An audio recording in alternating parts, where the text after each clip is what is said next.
In an earlier lesson, we learned how to find a circle's circumference, which is the distance all the way around a circle. In this lesson, we will learn how to find the length of an arc, which is a portion of a circle. To begin, please notice that if we start with a radius and travel one complete revolution within the circle, then this angle measures 360 degrees. We will use this fact to develop a general formula for finding the lengths of arcs. Now first notice that if we have an arc such that the angle at the center is 90 degrees, our intuition should tell us that the length of the arc will be 1/4 the length of the entire circumference, since we can see that the arc here represents 1/4 of the circle.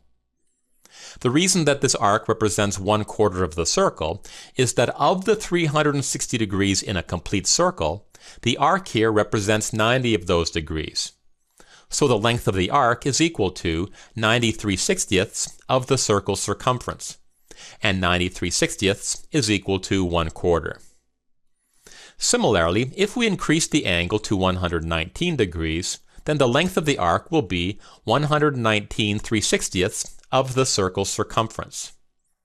In general, if the angle at the center is x degrees, then the length of the arc will be x over 360 times the circumference of the complete circle. Now, since the circumference of a complete circle is equal to 2 pi r, we can rewrite our formula as follows.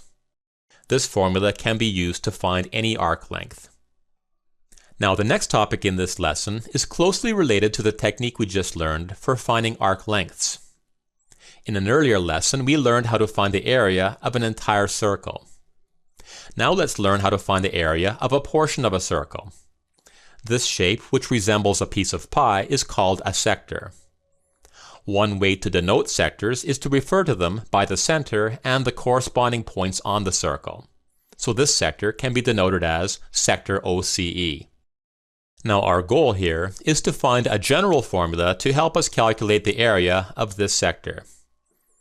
Now if we say that this central angle measures x degrees, we can see that the fraction of the entire circle that is occupied by the sector is equal to x over 360.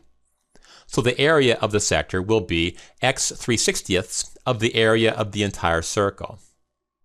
Now since the area of a complete circle is equal to pi r squared, we can rewrite our formula as follows. We can use this formula to find the area of any sector. In fact, let's do so right now. We'll find the area of the yellow sector shown here. To do this, we will use the following formula. Now the central angle here is 160 degrees, so first we'll plug that into our formula. And the radius of the circle is 6, so we'll plug that in. At this point, we can simplify 160 over 360 to be 4/9, and we can evaluate 6 squared to be 36. From here, we can multiply 4/9 times 36 pi to get 16 pi, so the area of this sector is 16 pi. Okay, to summarize.